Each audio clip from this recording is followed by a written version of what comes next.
में भारतीय जनता पार्टी के सांसद रमेश विदुड़ी ने एक प्रेस वार्ता का आयोजन किया और कहा कि बिल को लेकर किसानों को गुमराह कर रही हैं विपक्ष पार्टियां।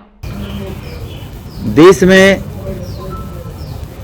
माननीय प्रधानमंत्री मोदी जी के द्वारा किसानों के उत्थान के लिए ये बिल लाया गया है, क्योंकि माननीय प्रधानमंत्री जी ने 2014 में जब सरकार बनी थी, सरकार बनने के तुरंत बाद ओथ लेने से पहले ही सेंट्रल हॉल में कहा था ये सरकार गरीबों को समर्पित सरकार है।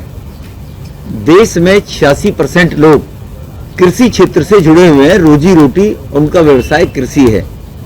आप सब बड़ी प्रकार जानते हैं कि भारत कृषि प्रधान देश है, तो इसलिए समय के चलते चलते देश के अंदर अब किसानों के पास उनकी जो जोत की जमीन है वो भी धीरे धीरे कम होने लगी थी।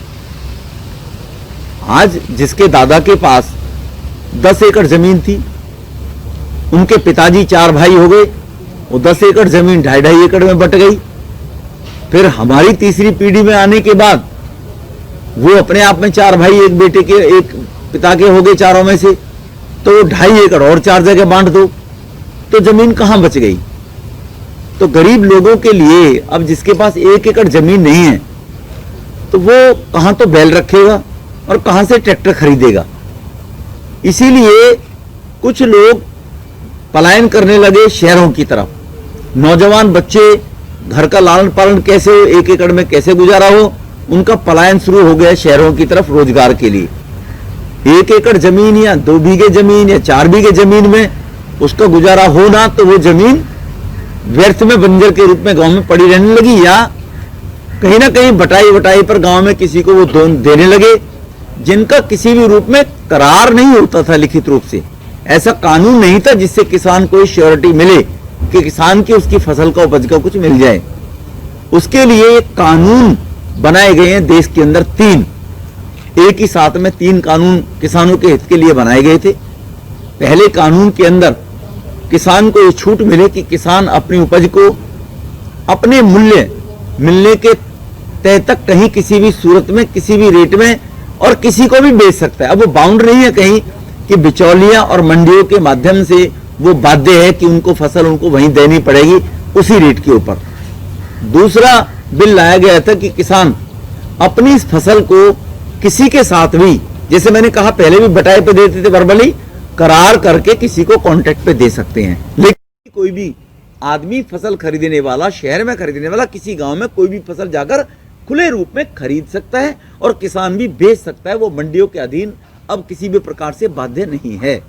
इस किसान के अंदर इस बिल के अंदर ये जो अधिकार दिया गया है, इस अधिकार के साथ साथ ये प्रचार कर रहे हैं विरोधी कि मंडियां समाप्त कर दी जाएंगी। मैं पूछना चाहता हूं राहुल बाबा, केरल के अंदर एपीएमसी है ही नहीं, मंडियां है ही नहीं, और आप सांसद हो वहां से। एक तरफ आप कह रहे हो मंडियां समाप्त कर दी जाएंगी। कांग्रेस के मैनिफेस्टो में था ये कि आने वाले वक्त में, ये कपिल सिब्बल का बयान है, ये राहुल इनके कांग्रेस के उसमें है, मैनिफेस्टो में है कि आने वाले वक्त में किसान को फ्री खुली छूट दी जाएगी, वो अपनी कीमत पर अपनी फसल बेच सकता है।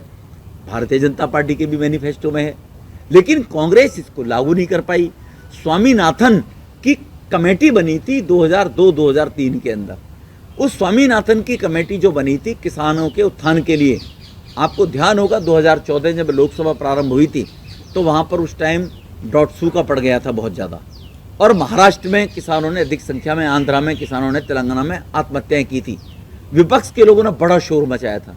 आधे घंटे की चर्चा इसमें संसद के अंदर कानून है कि किसी ज्वलंत विषय पे आधे घंटे की चर्चा विपक्ष 193 के अंदर लोग मांग सकते हैं, और वहाँ चर्चा सरकार को करानी पड़ती है। वो आधे घंटे की चर्चा मांगी गई थी विपक्ष ने, चर्चा हुई थी और चर्चा चली थी 3 दिन लगातार। इतने सांसद परेशान थे क्योंकि किसान आत्महत्या कर रहे थे, और उन किसानों के जो आत्महत्या कर रहे थे उनका कारण केवल एक ही था कि सूखा पड़ गए, उनका गुजारा कहाँ से हो। तो स्वामीनाथन की जो कमेटी बनाई थी, आयोग बनाया था, उसने अपनी रिपोर्ट दे दी। सभी रणनीतिकार, नीतिकार, सभी कानूनविद या फसल के जानकार, कृषि के जानकार, सब लोगों से चर्चा देश भर में करने के बाद किसानों के उत्थान के लिए उन्होंने 2006 में अपनी रिपोर्ट फाइल कर दी थी। जो और 2006 में मनमोहन सिंह जी सरकार थी, राहुल जी की सरकार थी। मनमोहन सिंह की बेचारे की क्या सरकार थी? मनमोहन की सरकार होती तो राहुल उनके ऑर्डिनेंस को फाड़ के ना फेंकता। पब्लिकली आपने देखा होगा, पुरानी बातें अगर याद करो तो प्रधानमंत्री की जो कैबिनेट के पास किए हुए अध्यादेश को वो कागजी के टुकड़े की तरह फाड़ के फेंकता था राहुल। फिरोजाबाद में